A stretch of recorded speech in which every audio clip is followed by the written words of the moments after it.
It is Sunday after a fight card, so that means Mio on MMA, host Mio, here to review the fights.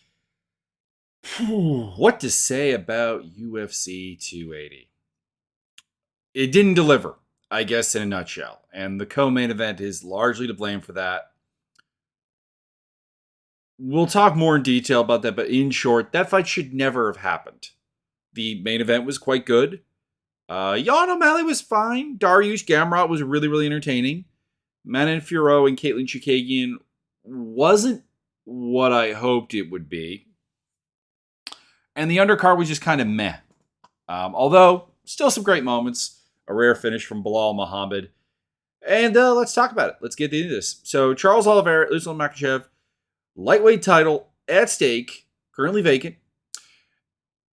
And this was just a really, really good performance by Makhachev. I think he was amazing. He was legitimately amazing. He went in there. He took down Charles. He ran into some trouble. There was like a pretty solid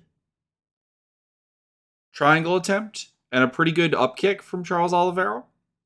So Oliveira did his thing, but like at no point did he really seem in control of the mount. It seemed like Makhachev was well schooled, ready. Brought some hard early shots on the feet. Like I said, wasn't afraid to go to the ground. Survived the ground. Thrived on the ground even. And in the second round, took him down and got him with an arm triangle. And that was a comprehensive, solid fight. Anyone that was still on the not believing in Islam Makhachev bandwagon, and there were a lot of them, I think we have to get past that. Is he greater than Khabib Nurmagomedov? Is he Khabib 2.0? I don't honestly think so. I don't necessarily believe so. I think fundamentally there is some significant differences between the two. There's a kind of base top grappler style between them, but he's his own man. In some ways better, in some ways worse. And I do think he's going to be a player. Whether he holds the belt for a really long time, I don't know. But I think he's going to be a player at the top of 155 for some time. And we'll see what the future holds for him. Still doesn't have like an amazing resume, of course. Like, you know, the problem with him getting a title shot off of beating Bobby Green, who actually news broke was not on the UFC roster during the lead up to this fight. Although, by all accounts, it appears that Bobby Green hasn't been cut or anything. It's just a side effect of his positive test with the with USADA, and sort of just super bad timing for that news to get out there. So kind of a failure PR from the UFC, but hey, it happens. And you know, other than that, beating Arman Tsarukyan before Tsarukyan was kind of a big deal. Kind of is now. And then, you know, a late notice replacement went over Dan Hooker. Although I will say this. It's kind of funny that people who were completely fine with Michael Chandler getting a title shot off of beating Daniel Hooker had such an objection to that being one of the selling points of Makhachev. It's a bit weird. It was still better because, I mean, Hooker was a late notice replacement against Makhachev. He was not a late notice replacement against Chandler. He had full prep time. But it still was a little bit interesting. Next opponents for these two. So Khabib and Makhachev want to fight Volkanovski, and they're willing to go to Australia to do it. That's kind of neat. It has some appeal. There is a dearth of featherweight contenders that are really, really interesting for Volkanovski. Like, there's a lot of them. Like, there's Yair Rodriguez, there's Josh Emmett. But I don't think anyone's dying for those fights. So, like, and Volkanovski's talking about challenging a weight division up for the title. So, is that a thing the UFC does? Maybe.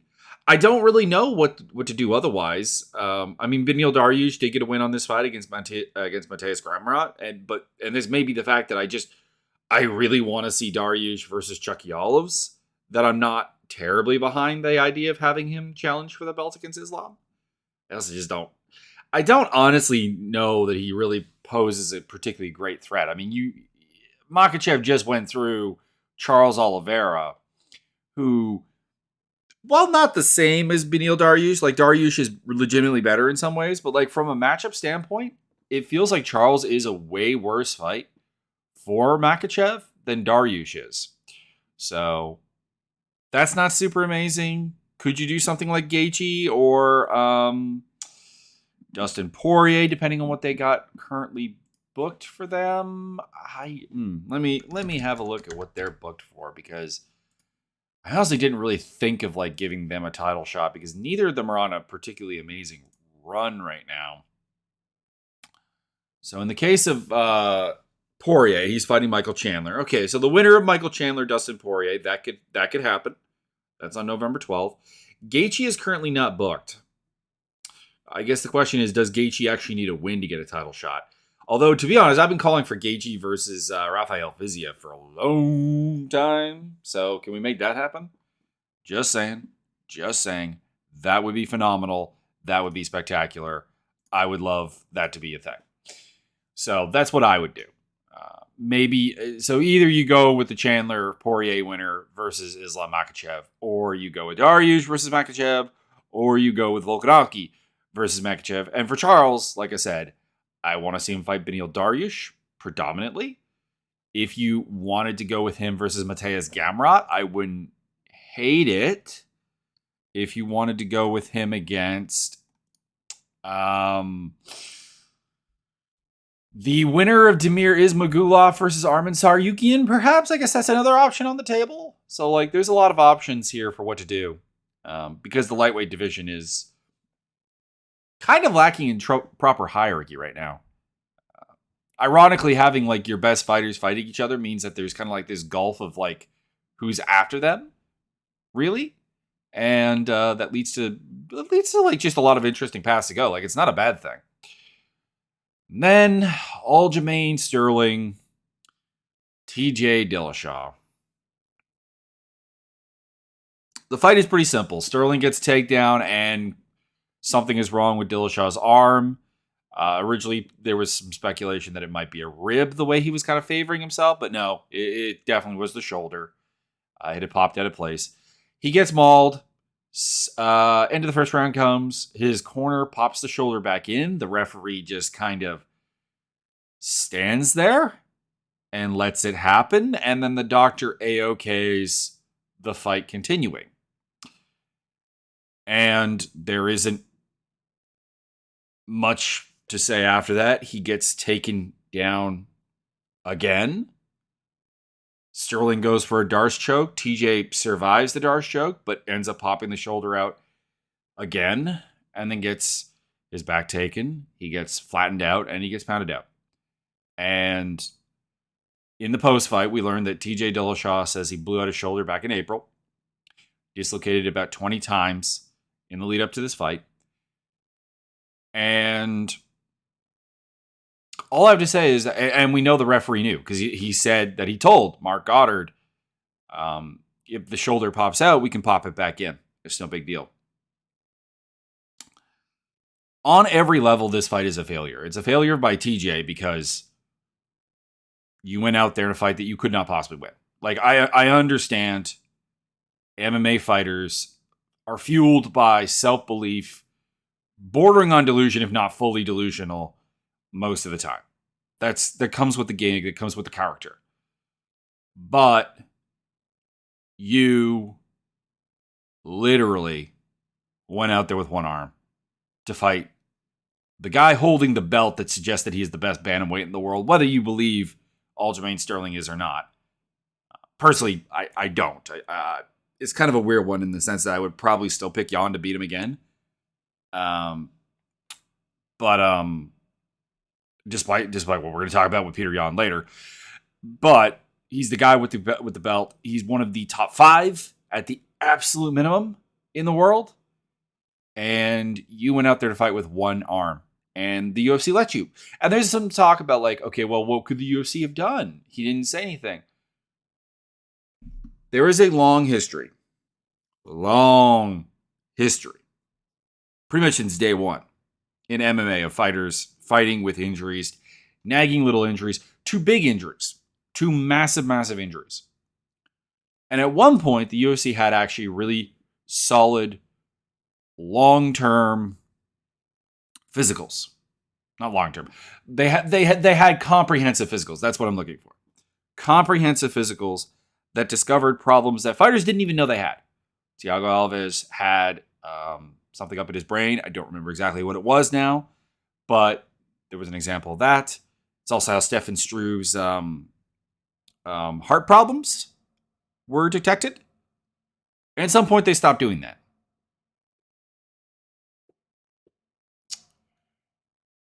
Here's the thing. If you're going to be a sport and you're going to be so heavily involved in betting, because, like, to be honest, like, fight fixing is not an inappropriate term for what this fight was.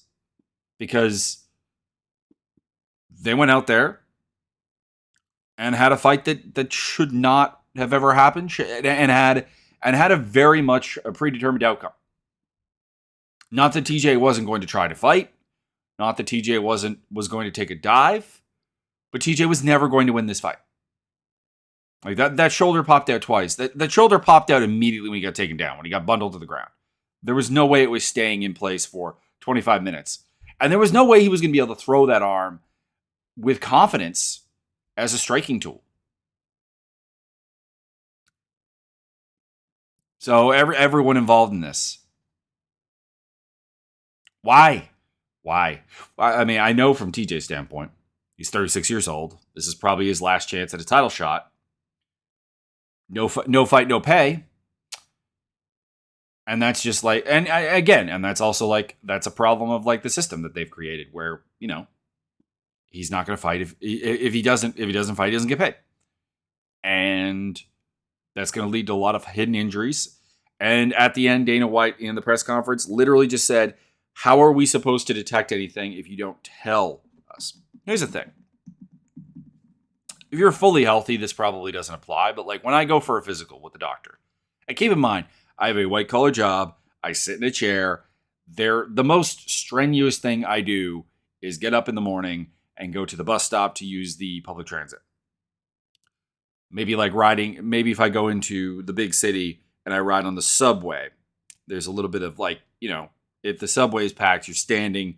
And in my case, the problem is my left leg and my back. When I go in for a physical, just a routine checkup, the doctor has notes that my lower back and my left knee are to be checked a little bit more stringently than anything else, because those are the concerns. There are concerns about the stability of my left knee. It's been surgically repaired twice. And my lower back, which has some disc fusion in it. Not disc fusion, vertebrae fusion. And that is given a significant look at to see, you know, what's going on there. And knock on wood, they haven't found anything of particular interest historically. But that is the thing. You're telling me that you have a fighter, TJ Dillashaw, who's had surgery on both shoulders, is a known drug cheat because of the EPO scandal. So, I mean, honesty is not exactly high on his priority list when it comes to his career. And you don't check the shoulders except if he tells you. I'm not saying that the UFC could implement a plan that would remove all fighters fighting injured, because that's not going to happen. Almost every fighter is carrying some kind of nagging injury around with them. You're very, very, very seldom seeing a fighter at absolutely 100%. But there's a difference between, got a little twinge in my leg, I've got a sore knee, I've got, you know, when I extend the arm, there's a little pull in my forearm. And hey guys, I have snapped my shoulder out of its socket 20 times preparing for this fight. And to be honest, it might actually be more than that, because I mean, we had that 20 times from a post-fight interview, and you have nothing set up to prevent that. This is a failure all around. Next up, TJ is on the shelf. I wouldn't trust him. I after this, I'm not even sure if I was in Dana White's shoes, if I'd book him again. Like I'd release him and say, you know what, if Bellator wants to take a run at you and like pay you a lot of money to probably fuck up their cards, I'd let him. And for Aljamain Sterling, there is the option of giving a title shot to Henry Cejudo if I don't think it'd be coming to terms there. I don't like that idea. I don't like the idea of what they seem to be running with or what Dana White seems to be interested in, which is giving Sean O'Malley a title shot. I would go with Chito Vera myself. I think that's the most interesting. I think that's the most interesting new blood fight on the table. And Peter Yan, Sean O'Malley. Watching this live, I scored all 3 rounds for Peter Yan. Round 1, O'Malley landed more, but I thought Yan had the cleaner shots, the more impactful shots. And again, this is a damage-based sport. I've said this before. Obviously, the volume striking game does matter. If you land more shots and there's no particular appreciable difference, you should win the round. But I don't think that there was. I don't think that they were equal. I think that Yan at the time was hitting O'Malley quite a bit harder. I think that was the case through the first 2 rounds, essentially, and cleaner. And that's why I gave him a 10-9 here. But I understand if someone gave this round to O'Malley. I guess what I'm saying is, I guess what I'm saying before I move on to the second round, I don't see this decision as a robbery, but I do see it as wrong. And in the second round, O'Malley hurts Yan early, but Yan hurts him right back, and more or less wins the remainder of the round pretty easily. A couple takedowns, controls the striking exchanges. Again, landing the better stuff, the stronger stuff, the cleaner stuff. And then the third round is the one that I think you can score for O'Malley. I did score it live for Yan, but I did a rewatch, and I came around to O'Malley landing notably more volume than I think I realized live. Busted Yan up, had him hurt. Was hurt himself. I think they were both hurt in this round. But I have no problem with this round going to Sean O'Malley. To the point where I'd actually even say like a 30-27 scorecard is probably wrong. Like my original scorecard on rewatch, I would have torn up if I was a judge. Put it that way. And yeah, and the thing is like the MMA media unanimously scored this fight for Yan. So it's a fight that demands a rematch, in my opinion. I think the judges got it wrong, but I do think Sean O'Malley looked a lot better than I expected. I think some of that was Yan never looked fully confident. What normally Yan at his best, Yan at his absolute best, is a guy who's taking incredibly small body language reads off of his opponent and taking him apart with them. Like just absolutely having an idea of how to be like, okay, my counter is going to be devastating. It's going to come in a couple of different ways, and we're going to make it done. And my defense is ready. Whereas O'Malley had a pretty easy time hitting him in the head because Yan wasn't moving his head very well. Was just kind of turtling up his guard, and I don't know. I don't know if he just didn't, if he overlooked O'Malley, or maybe O'Malley is just way, way better than we think he is. I was impressed that O'Malley was able to get up off his back without really any trouble. And this is it is the best fight Sean O'Malley's ever had. And I think it was also the best post-fight interview he had. Very humble, no megalomania, no random horrendous viewing of stuff. Give him time. I'm sure he'll fix that. I would advocate for the rematch here. Could Sean get a title shot off this? Maybe. And if that is the case, then maybe you go with like Yan versus Chito, because I think that would be a fun fight. I think that's an interesting fight. It's kind of weird that like Chito has a style that realistically part of my brain goes really shouldn't work, yet I have him mixing it up here at the absolute top of the bantamweight division, the second or possibly deepest division in all of MMA. Beneil Dariush versus Mateusz Gamrot. I was surprised Gamrot was the favorite here. And I think that the fight spoke for that. When Gamrot got Dariush down, he wasn't able to do anything. On the feet, it wasn't entirely one-sided. It wasn't a beatdown or anything, but Daruish was getting the better of him. He was intercepting his takedown attempts with excellent knee strikes, doing a lot of like solid stuff. And yeah, I think he easily won all 3 rounds. One judge did give a round to Gamrot. I don't necessarily have a problem with that. I think the rounds were close enough that depending on how much value you put into some individual strikes and some superficial damage that Gamrot inflicted on Daruish in the first round, could honestly give that round to Gamrot. I don't have a problem with that, but I scored it. I scored it for Daruish. Like I said, I just didn't think that Gamrot asked any questions of Daruish. Traditionally, if your way to victory, your path to victory is to grapple Beneil Daruish, you're in for a losing effort. And that's why I was very surprised that as much as a minus 220 favorite was Gamrot in this coming up to this. I saw him at minus 220. I'm like, that's insane. Kind of made me wish I was like not in my currently sworn off betting stage of MMA because I could have made some money off this fight.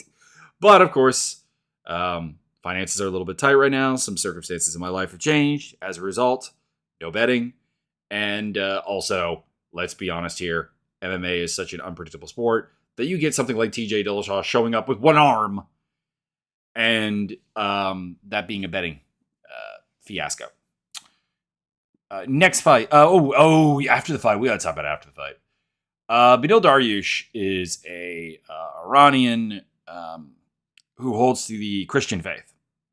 Not sure what denomination specifically.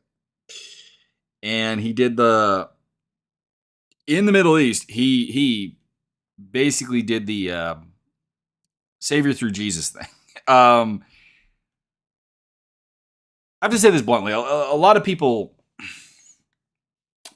came back with the Islamic community does believe in Jesus, and they do, but they don't believe in him as the savior or as the son of God to the same level of Christianity. And to be clear, this was invoking Christianity in the Middle East.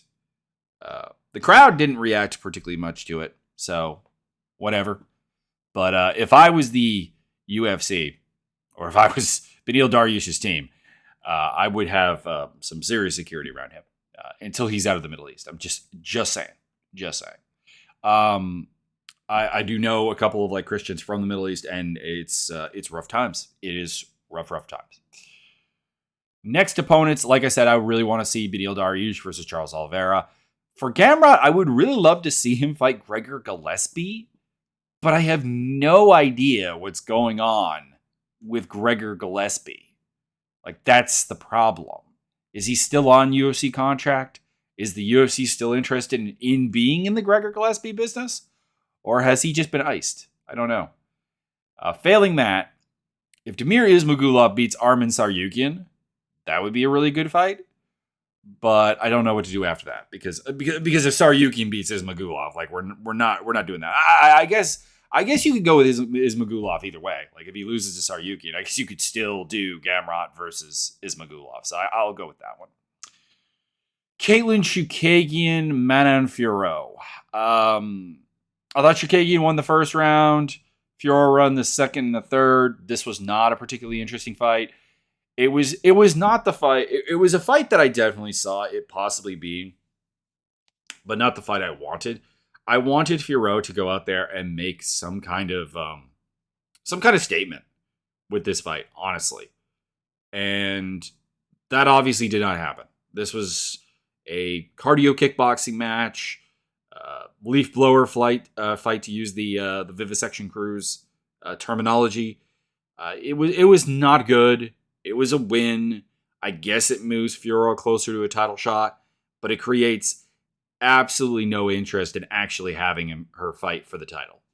And for next, I would put her up against someone who basically did the same thing when Alexa Grasso beat Vivia Araujo, which was this fight was a win, and a very clear win, but it was one that in no way actually made me want to see you challenge for the women's flyweight belt. So put them against each other. And then I had Vivia Rougeau penciled in for Chookagian, and then I realized they already fought each other in 2021. So for Chookagian, it's, I guess, a level of remembering who she hasn't fought. Maybe you do something like Macy Barber. Maybe. Winner of Miranda Maverick versus Shanna Young seems like way too far down the order.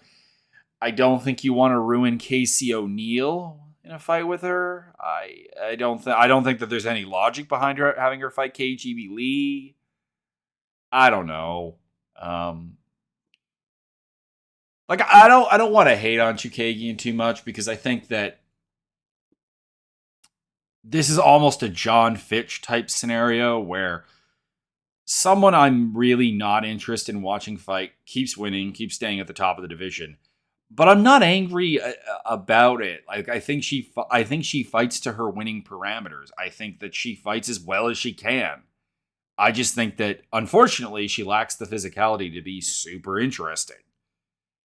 And that's about it. And unfortunately she's still going to be kind of in that title mix.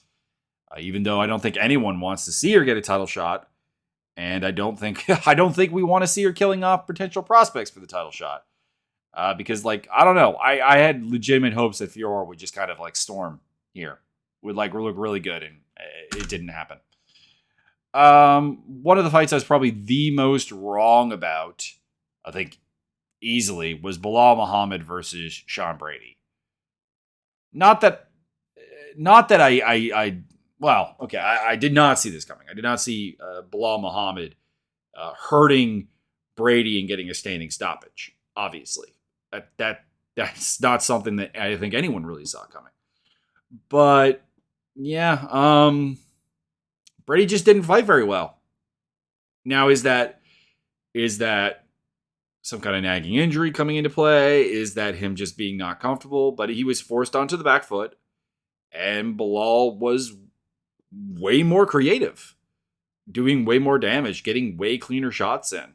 He was employing, he won with a striking game, even though his wrestling wasn't functioning. I can't help but tip my hat to Bilal Muhammad for a fantastic performance here. Rose to the occasion.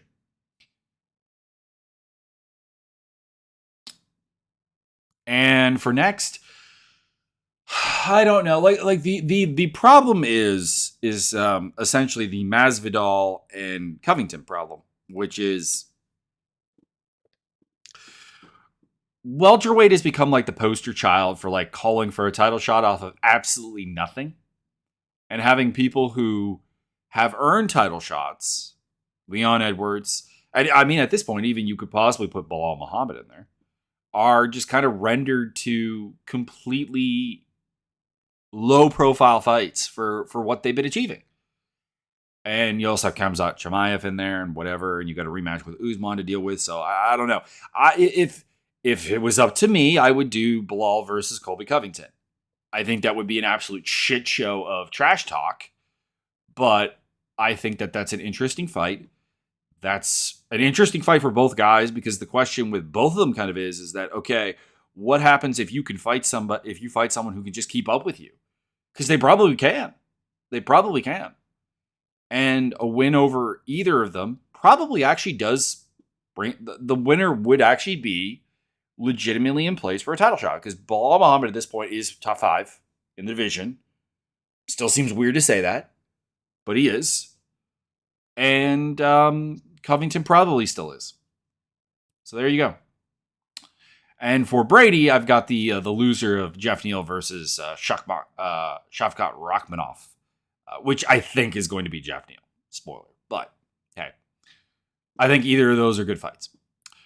Mahmoud Muradov versus Caio Borralho.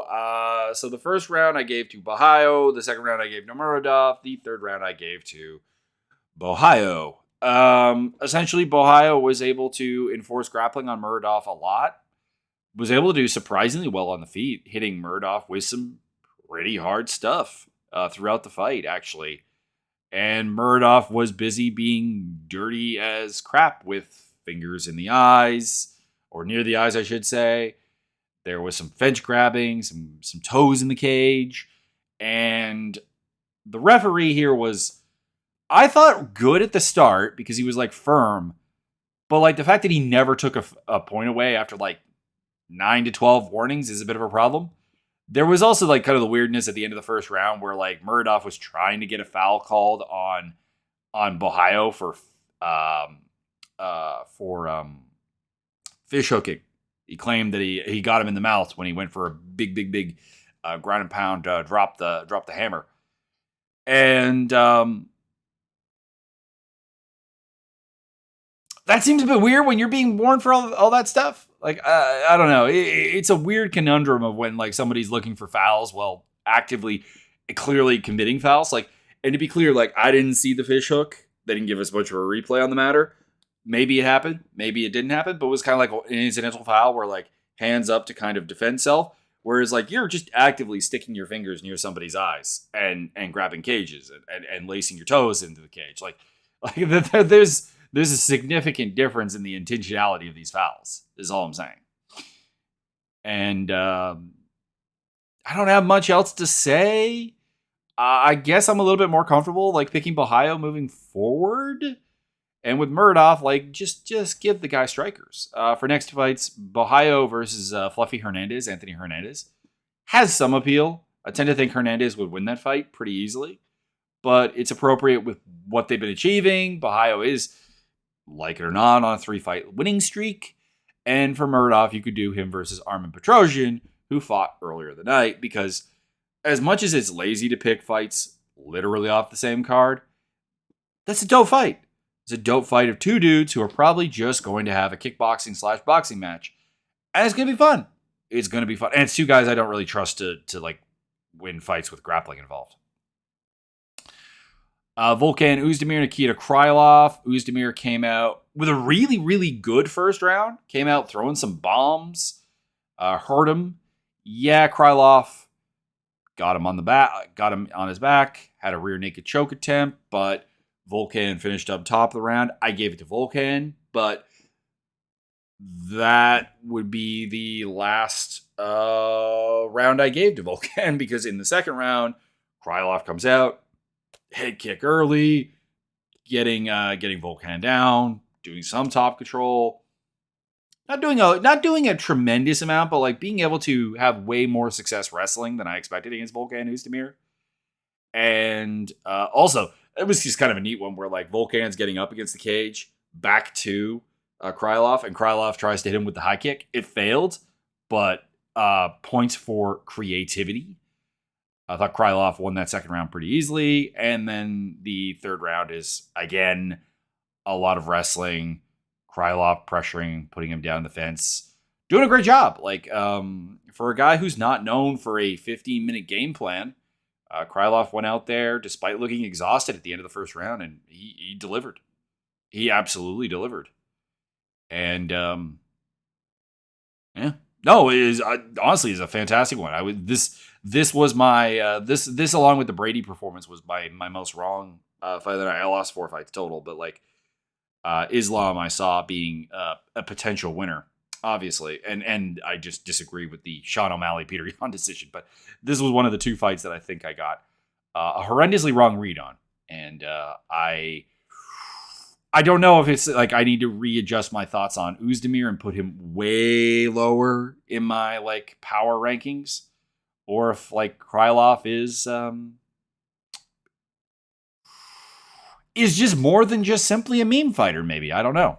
I think that's the problem is I've been following Krylov's career for so long that I remember when he was a completely non-functional 205er. Krylov versus Jamal Hill. Sounds good. I think Hill even said something about wanting to fight the winner of this fight. So, hey, like built-in storyline. And for Volkan Oezdemir, I slide him down to like a Tyson Pedro level. Just like, Pedro's a guy with an unproven ceiling. We still don't know where he goes. And Oezdemir appears to be kind of like the gatekeeper to the low-end rankings. So, make that happen. Abubakar Nurmagomedov versus Omar Gadzhiev. Omar Gadzhiev. Sorry.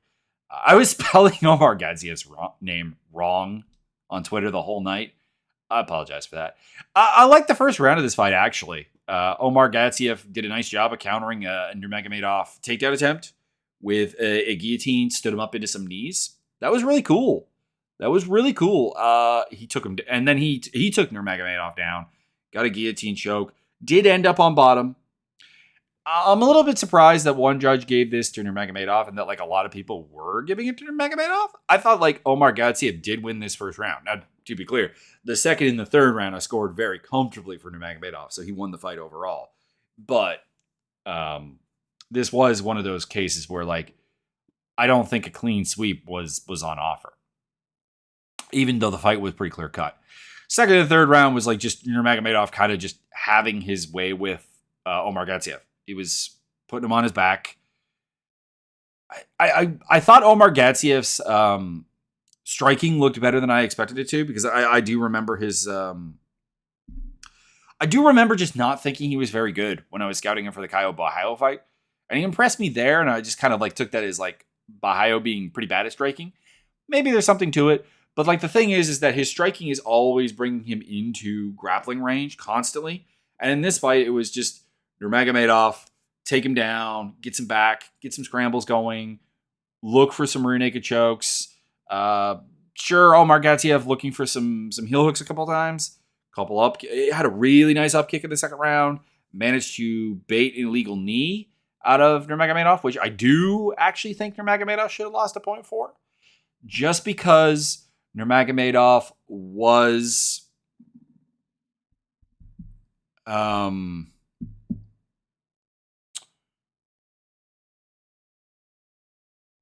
pardon me, brain freeze.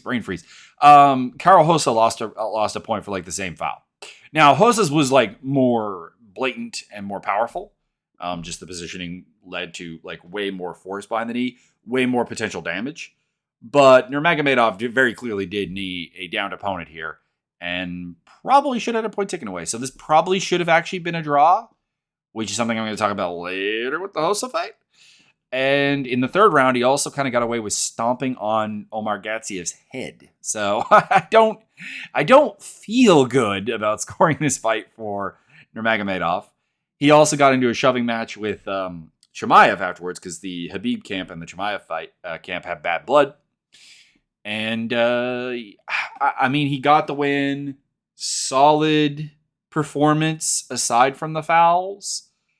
And maybe put him in there with like someone like Preston Parsons yet. And for Omar Gatsiev, I penciled in AJ Fletcher. I don't know if AJ Fletcher's still around. I think he should be. I think like there's a lot of promise in Fletcher that we haven't really hasn't convinced me that he can't be a good fighter. And like Omar Gatsiev is kind of like a similar place where they're both I want to say 0-2 in the promotion, and they can fight for their job, I guess. Armen Petrosyan, AJ Dobson. I did not see this live. Well, I saw the third round of this live. I was picking up pizza. Went back and watched it. Feel like I kind of regret it, because all I came out of this with was just like negative feelings for AJ Dobson. Specifically, I don't like that he completely disregards his corner advice. I don't know what he's doing in terms of constructing his game.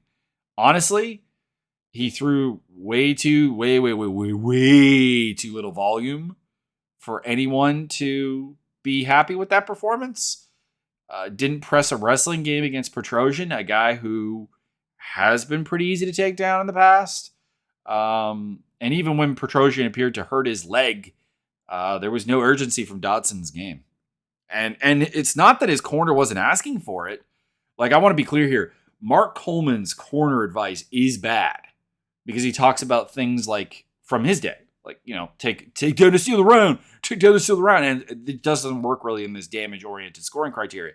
But you're paying him to be there. You have selected that as your gym. You are paying Mark Coleman for corner advice that you completely ignore. And it's not like Dobson was correct, because like I said, Dobson, it was shitty. It was shitty because it was stupid. There you go. Petrosian versus Murdoch, like I said, and I want Dobson to be cut. He's 0-2. I think. Maybe even 0-3. I think he definitely lost to Malkoun. He's now lost to Petrosian. They're not bad fighters, but I just feel like he needs to come to MMA Jesus moment where he realizes that like his idea of fighting, I think, is a complete failure. Muhammad Makhachev versus Malcolm Gordon. Talk about someone who needs to have an MMA come to Jesus moment, actually. Makhachev, I thought, was winning this fight throughout. He was taking down Gordon, but Gordon was giving him a lot of trouble on the ground. A couple of reversals, a couple of rear naked choke attempts, a couple of triangles both ways. Makhachev looked for a Darce in the second round. It was a fun, scrambly fight. And at the end of the day, Makhachev seemed way more humble about this when he got a third round submission with an armbar. The problem is, for Makhachev, is that if you're going to talk the smack on a Paddy Pimblett or Conor McGregor level, people are going to expect delivery. And he delivered in his debut. He delivered against Cody Durden, and we thank him for that because Cody Durden is an annoying human being. But his fight with Charles Johnson sucked. This fight was plenty fun to watch, plenty enjoyable, but you're a minus 1,200 underdog and you're taking to the third round to finish a guy, and at no point do you seem fully in control of the fight. Like, if you're going to be the youngest ever UFC champion at flyweight, no less, he needs to be way better than this. And it's one thing if he's aware of that and he's like training really hard, but like I don't honestly feel like again, the high watermark has been his debut. Is he improving? His stand-up still seems pretty unspectacular. Like, there's some flash, there's some physicality to it, but it doesn't seem to really be a way to win moment to moment to moment in a fight. And as a grappler, my guy, you went out there with Malcolm Gordon and took till the third round. Malcolm Gordon has been finished a number of times. This had to be a little bit tough for Makhachev fans to watch. I don't know what you do with him. Because it depends. Like, does the UFC want to keep the hype train rolling? Because if so, you're going to have to give him someone pretty bad. For Gordon, I've got the loser of Alan Nascimento versus Carlos Hernandez, which, for the record, if you're not going to soft soap Makhachev, the winner of that fight would not be a bad idea. Like, Makhachev versus Alan Nascimento, that is a fight that I have all kinds of interest in. Like, that's the thing, is I still have a lot of interest in watching Makhachev fight. It's just if there wasn't the hype train, if there wasn't the shameless self-promotion, if there wasn't some of the cringy gangster shit, I would have no problem with this kid. This kid's 3 fights into his UFC career. He's super young. He should be raw. But it's the Macy Barber thing. Like, you're talking about being the youngest champion ever, and I don't see it. I don't see it. Lena Landsberg versus Carol Hossa. Landsberg came out pretty surprising, and the first round is really where I differentiate with the judges, because 2 judges gave Hossa the first round. I don't get it. Yes, she had a lot of control for about 2 minutes of, say, like, big control, but didn't really damage, didn't really ground and pound, no near submissions, no near finishes, and Landsberg did drop her. Well, more of like a stumble, more so than per se a proper drop, but like the most damaging moment of the round went to Landsberg, and she did win the stand-up portion. And on the ground, there just wasn't really anything done. Like, yes, Hossa out-grappled her throughout, but there wasn't any significant damage done. I think this was a clear Landsberg round, and this fight should be a draw. Because round 2 is a 9-9 because Hossa got the point taken away for the illegal knee that I talked about before. But otherwise did win that round. And the third round also, again, was Hossa's round. She was able to reverse clinch positions. She was landing way more strikes. She was getting Landsberg down. And like clear 2 pretty clear rounds. But I thought the first round was clearly Landsberg's. Like, I don't feel super bad about it because obviously, like, without that point deduction, I think Hossa was on her way to winning. I think she discovered at the end of the first round that she could take Landsberg down and more or less just kind of hold her there. Just play the top grappler game, which other people have done against Landsberg. I think it's not a new approach. But at the same time, I also don't think that this win means anything positive for Hossa. You were fighting a 40-year-old who probably should have walked away from the sport already. Because I think that 40 outside of heavyweight is probably where most people walk away. If you can fight beyond 40, and I'm interested in seeing you fight, you're a special talent. For whatever reason, you either have a Sarah McMahon physicality that like no one else in your division has, or you have a Glover Teixeira's old man grappler game that he does stunningly well with, or you have the personality of somebody. Randy Couture, I guess, would be like the classic example. But Landsberg has none of that. Anyone in the UFC's bantamweight division, women's bantamweight division, who expects to do things, expects to be around for a long time, should be able to beat her. And the Pani Khanzad fight, I thought, kind of made that clear. Speaking of which, Hossa versus Khanzad, and like I said, Landsberg recently became a mom back in 2021. Let her retire. Like, I would hope that she has the option to retire and go be a mother. And I'm not saying that you can't be a mother and a fighter, but there's a point where, like, what is the return on this career right now? Get yourself a gig doing some coaching maybe, and focus on just life after fighting. And I would advocate this for like male fighters in the same position as well. So that was UFC 280. Not necessarily a bad card. Just a card that did not live up to the hype. Did not deliver on the level that I think everyone was hoping for. And that includes the UFC. So, there you go. As per usual, links are up, down, side to side, wherever they happen to be, depending on where you're listening to this. This podcast is on YouTube, Acast, Spotify, and Anchor. And there's also a link to my Discord there, which is going to include the mixed martial arts sim, the pro wrestling sim, the slam ball sim, and we're doing Costa Rica death matches tonight. Right after this actually finishes getting uploaded, basically. I'm going to go out, I'm going to get some dinner, late dinner, it's like 8 o'clock, and then I'm going to come back, and hopefully the fights will be ready to be run. Open weight title shots. Costa Rica is like this kind of weird like influence of MMA infused with Mortal Kombat. And it's going to be fun. So I will see you guys next time. And I hope you enjoyed. I guess that's always the goal, I suppose.